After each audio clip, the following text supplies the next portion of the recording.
As time went by, Ibrahim grew with knowledge and wisdom. He knew that worshipping the idols was wrong, but he didn't know who the true God was. One day, Ibrahim left his home in search of Allah, the true God. He walked for a very long time, and finally he reached on top of a mountain. He sat near a cave for a very long time, and when he looked up, he saw a shining star.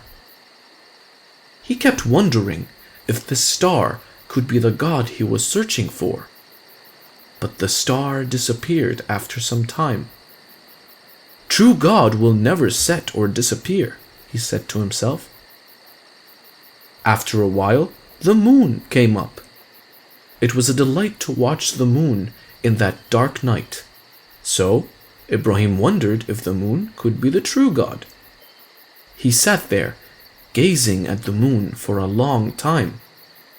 But after a few hours, when the moon disappeared from the horizon, he realized that moon was not the God. Ibrahim was disappointed, but he continued to sit there on top of the mountain, watching the horizon. When it was morning, the sun came up. He looked at the sun and wondered again if this could be the God, as it was bigger and gave light. But when the sun disappeared in the evening, he realized that it was not Allah, as the true God would never set. Then, a sudden revelation happened to him. He realized that true God cannot be created. He understood that Allah is the creator of everything, even the sun, the moon, and the stars. He knew that Allah had just guided him to the truth. It was then that he realized that Allah had chosen him to be a prophet. The prophet led a new life from that day. He met his father and told him about his revelation, but his father was not very pleased. "How dare you reject my gods?" he asked angrily. "The people will stone you if they hear you talking like this," his father shouted at him. The prophet tried to reason with him many times, but his father rejected his pleas. Ibrahim alayhi salam was asked to leave the house immediately for speaking about Allah subhanahu wa ta'ala. The prophet warned his father about Allah's punishment if he doesn't repent, but his father ignored him. The prophet was very sad, and he was forced to leave his house. Hardly did he knew that it was just the beginning of his trials. Ibrahim alayhi salam knew that his mission was to call people back to Allah subhanahu wa ta'ala. He traveled to nearby towns and preached about Allah. He spoke to the people about the true God and warned them of the consequences of idol worship. Allah is the one and only true God. There is no other God but Allah. There is nobody worthy of worship except Him. "Do not bow down before the idols anymore," he shouted to the people. The people who heard this were very angry. They asked him to go away. It was the night of celebrations in the city, and all the people were gathered at the riverbanks. It was then that the prophet had an idea to prove to the people that the idols had no power. He took an axe and walked towards the temple. He entered the temple and smashed all the idols present there. He smashed everything except for the biggest one. He hung his axe around the neck of this idol and left the temple. When the people came to worship at the temple the next day, they were shocked. They saw that all their idols were smashed into pieces. They wondered who could have done this. It was then that one of them spoke up. "I'm sure this was done by Ibrahim. He was speaking against our gods yesterday," he said. The people found Prophet Ibrahim and brought him to the temple. "Are you the one who has done this to our gods?" they asked. Ibrahim was not afraid, and he replied casually, "Why don't you ask this idol?" he said, pointing at the biggest statue that was still standing. He must have seen the one who smashed your idols. He will tell you if he can speak, he said mockingly. How would the idols speak? They are made of stone, they asked him. Then why do you worship these idols who cannot speak, nor do they see or hear? You know this, and you still worship them? Have you lost your minds? Some of them realized that Ibrahim was saying the truth, but others were still very angry with him. Punish him, they shouted. They wanted to take revenge for shattering the idols. They tied him in chains and gathered around to discuss how they were going to punish the Prophet. Let's burn him in fire, one of them said. Let's build the biggest fire anyone has ever seen and throw him into it. Everyone thought it was a great idea. The people of Babylon then set out to make the largest fire anyone ever saw. They wanted to make an example out of the Prophet, to show everyone what they would do to those who disrespected their gods. First, they dug a huge pit to put the firewood. Then, they collected wood from everywhere possible and put those in the pit. They kept adding the wood for many days until it became as huge as a hill. And one day, they lighted the fire. And there it was, a huge fire reaching the skies. It is said that no one could go near because of the heat. Not even the birds could fly above the fire. The next day, they brought the Prophet for throwing him in the fire. But there was a problem. No one was able to reach anywhere near the fire because of the heat. How were they going to put the Prophet in the fire? They discussed about this new issue among them. Let us use a catapult to throw him in the fire, said one of them. Everyone agreed it was a good idea, and they started making a catapult. Once it was made, they tied the hands and legs of the Prophet and placed him on the catapult. When they cut the strings, the Prophet was thrown in the air towards the fire. While in the air, an angel appeared before Ibrahim and asked if he had any wish to be granted. The Prophet could have easily sought help of this angel to escape punishment, but he did not. Instead, he said, I only wish for Allah to be pleased with me. But a miracle happened when the Prophet landed in the fire. The fire didn't burn the Prophet, and it burned only the ropes that tied him. The Prophet didn't feel any heat at all. The Prophet sat there in the fire and started singing praises of Allah. The people thought the fire would have burnt the Prophet, and they waited there for the fire to subside. And when the fire went out finally, the people were shocked to see the Prophet sitting unharmed. The Prophet walked out of the fire without a single burn in his body. It is a miracle, some shouted. His God has saved him, shouted the others. Maybe he was saying the truth. Some of the men there realized that there was something divine about the Prophet. But most of them were still angry because he had smashed their idols. They bound him in chains and took him to the king's palace. Babylon was ruled by an evil king named Nimrod during those days. Nimrod was an idol worshipper, and he considered himself to be an incarnation of God. He was an evil man and punished his people as he willed. When Nimrod heard that the Prophet had smashed his idols, he was very angry. The Prophet was tied in chains, and he was brought into the palace. How dare you smash the idols of our gods? Asked Nimrod. They were mere idols, not gods, replied the Prophet. Tell me, who is the true God then? Asked the king. There is only one God who can grant life and death. He is Allah subhanahu wa ta'ala, the true God. I can give life and death too. I will show you. Nimrod asked his soldiers to bring 2 of his slaves into the court. The slaves were brought, and they were asked to kneel down. Nimrod asked his soldier to kill the first slave. The soldier struck the slave with his sword and killed the slave instantly. Then he asked the soldier to kill the second slave. The soldier raised his sword, but just before striking, the king asked him to stop. Then the king looked at the prophet and said, "You see, I can give death and I can give life too." But the prophet remained nonchalant and said, "Allah subhanahu wa ta'ala makes the sun rise from the east. Can you change that and make the sun rise from the west instead?"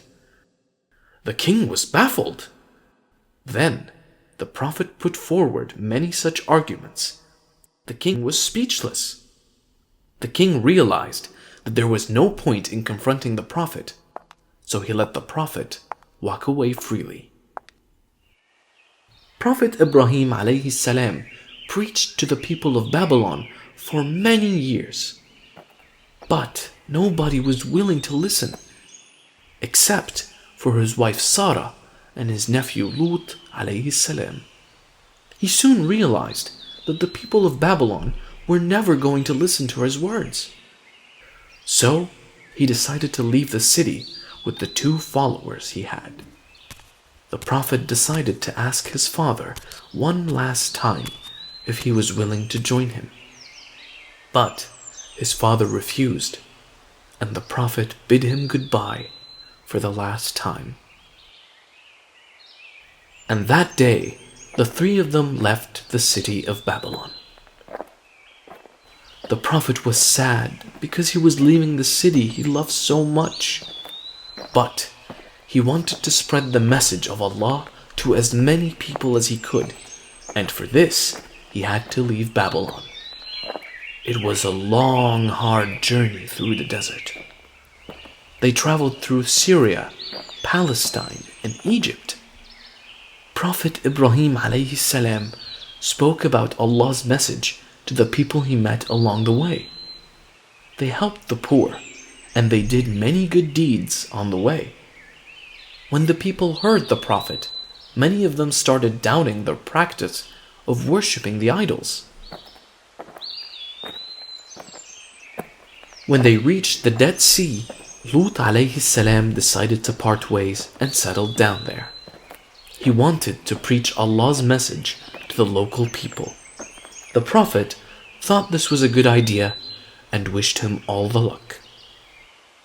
The prophet and his wife continued their travel. Once, it so happened that they entered the territory of an evil king. Sarah was a very beautiful woman. When the local people saw her, they were quite enchanted by her looks. The king soon came to know about this beautiful woman who was accompanying the prophet. But he didn't know that she was the wife of the prophet. He asked his soldiers to bring the prophet to him. The prophet was brought into the palace, and the king asked who was the lady accompanying him. Ibrahim alayhi salam knew that if he had told the truth, that Sarah was his wife, then they would not hesitate to kill him and take her. He thought of an idea and told them that she was his sister. "Please bring your sister to the palace tonight," said the king. "I want to meet this woman. Everyone in the kingdom is talking about her beauty." The prophet had no option now. He agreed and went to his wife. "You have to come with me to meet the king," said the prophet. Sarah was confused, and she asked him why. "I don't know the reason, but whatever happens, do not ever tell these people that you are my wife. I have told them that you are my sister." Sarah agreed, and she accompanied the prophet to the palace. When the king saw Sarah, he was enchanted by her beauty. He asked her to come close to him, and as soon as she reached him, he tried to take hold of her, But the moment he raised his hand, they froze. It was a miracle. The king was scared. He tried his best to move his hand, but he couldn't. He realized that only Sarah could help him, so he begged her, "Please help me. I will never try to harm you again." Sarah agreed, and she prayed to Allah subhanahu wa ta'ala. When she prayed, his hands got cured miraculously. When the king realized that his hands were healed, the stupid king tried to take hold of Sarah again. What a fool he was! But the moment he raised his hands, they froze again. The king cursed himself for being so stupid and requested Sarah once again to cure him. "I'm sorry, I am so sorry for trying to harm you," he said. "Please, pray to your God and cure me. I will never harm you again. That's a promise." Sarah was a kind woman, so she prayed to Allah, and the king's hand got cured for the second time. The king realized that Sarah was not an ordinary woman. "You are unlike any other woman I have seen, and your God is so powerful," he said. "I wish to give you a small gift. Please accept one of my maidservants. Her name is Hajar, and she will help you with your chores." In the meantime, the Prophet was waiting impatiently to know what was going on. He sighed a big relief when he saw Sarah walking in unharmed. "What happened?" he asked her. "Allah taught that evil king a lesson," she said, "and he gave me an Egyptian maid as a gift. Her name is Hajar." The Prophet continued preaching to the people for many years. He spoke about Allah's message to people in different lands. He had grown quite old by now, and his hair had turned gray, but he continued with his mission vigorously. His wife, Sarah, had grown old too. She was sad that she couldn't give birth to a child. She was way too old to give birth now, so she thought of an idea. She asked the Prophet to marry their servant Hajar radiallahu anha, who was young and beautiful. The Prophet refused at first, but later he obliged, as he longed for a child of his own. Prophet Ibrahim alayhi salam got married to Hajar radiallahu anha. Sarah prayed to God to bless the couple with a child. God heard her prayers, and he soon blessed them with a child. "I will call you Ismail," said the Prophet. The Prophet loved Ismail so much, but his happiness didn't last for long. One night, when the Prophet was sleeping, he had a revelation from God. God asked him to take his wife Hajar and his newborn son Ismail to a certain place and leave them. The Prophet was confused at first. He loved his son so much, but he knew that he had to follow Allah's commands. He went to Hajar and woke her up. "Get Ismail and get ready for a long journey," he said.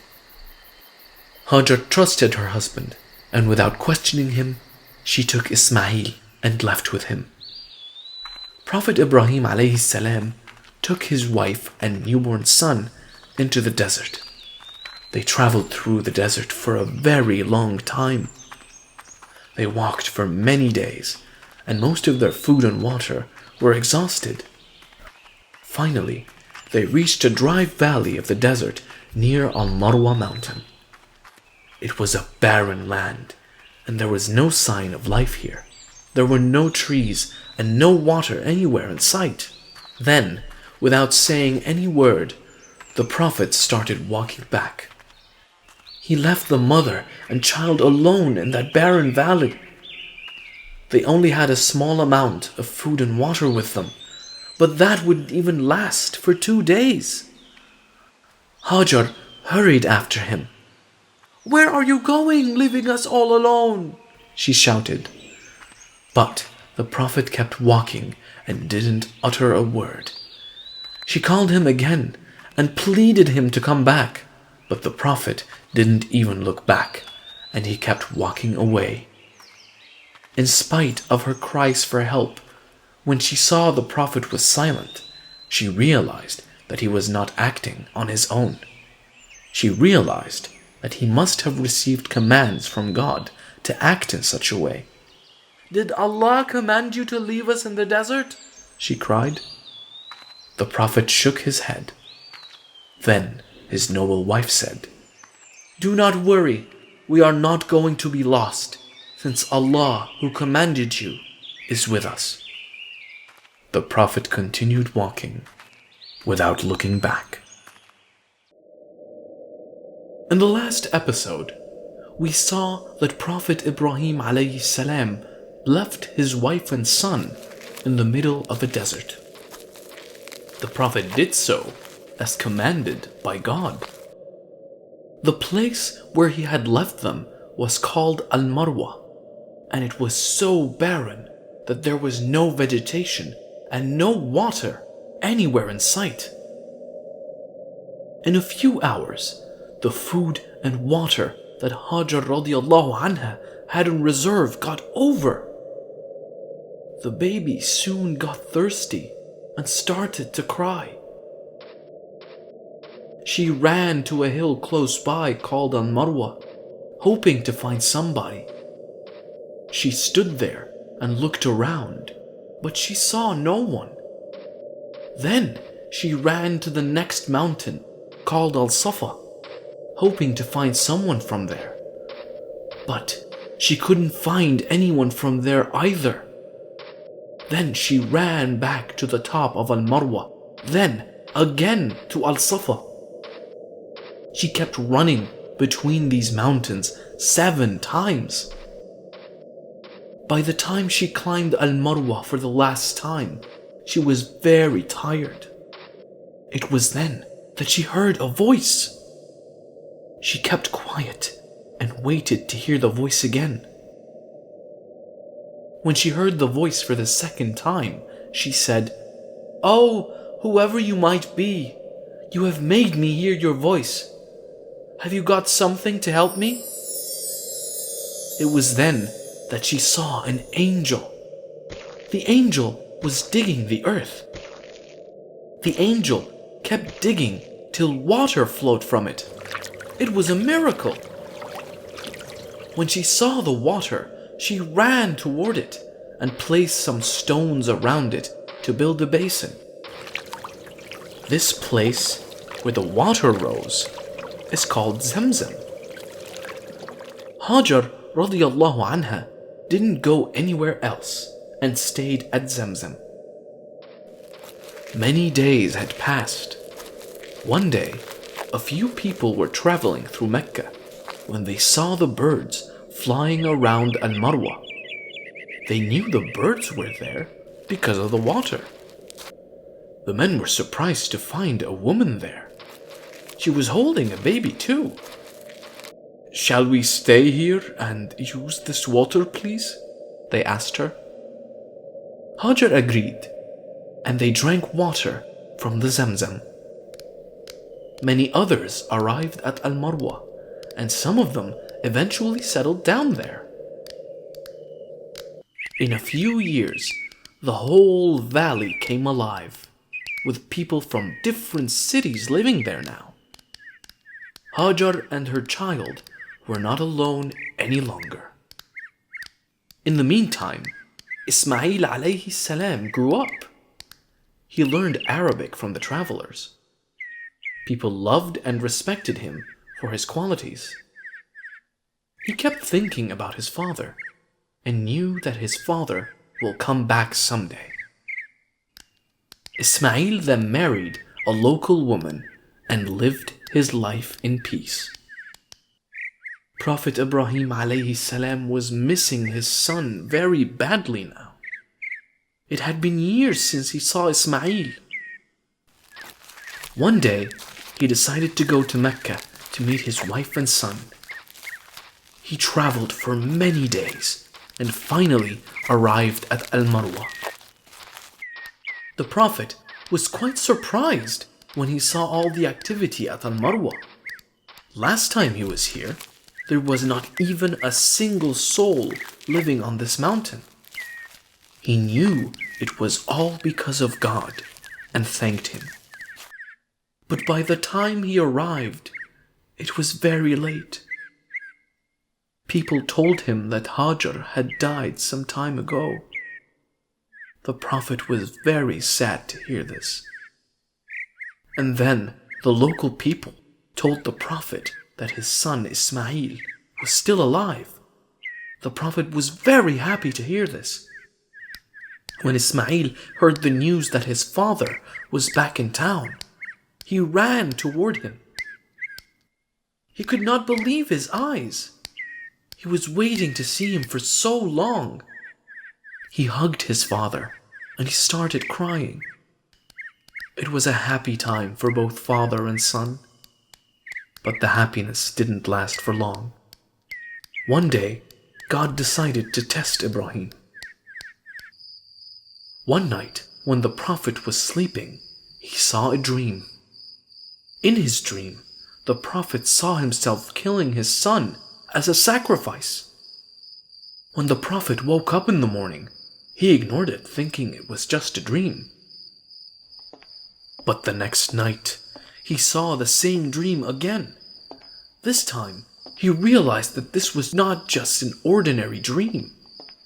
It was Allah asking him to sacrifice his own son. The Prophet went to his son and told him about the dream.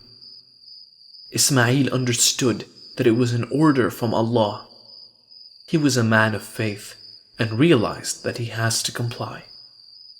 Do what Allah has asked you to, he told his father. The next day, the Prophet took a rope and a knife and set out for Mount Arafat, along with his son. Upon reaching the top of the mountain, Ismail asked his father to tie his hands and legs so that he may not struggle during the sacrifice. The Prophet obliged and tied his hands and legs. Then he blindfolded himself so that he won't have to watch his son suffer. Then he raised his knife for the sacrifice. But then, suddenly, he heard a voice. The voice asked him to stop the sacrifice and told him that this was just a test. The Prophet was relieved.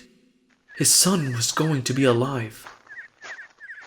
They hugged each other and cried tears of joy, for they had just passed a difficult test from Allah subhanahu wa ta'ala. Ismail alayhi salam joined his father in preaching to the people. They spoke about Allah and called people to Islam. One day, Allah ordered the Prophet to build a house for worship.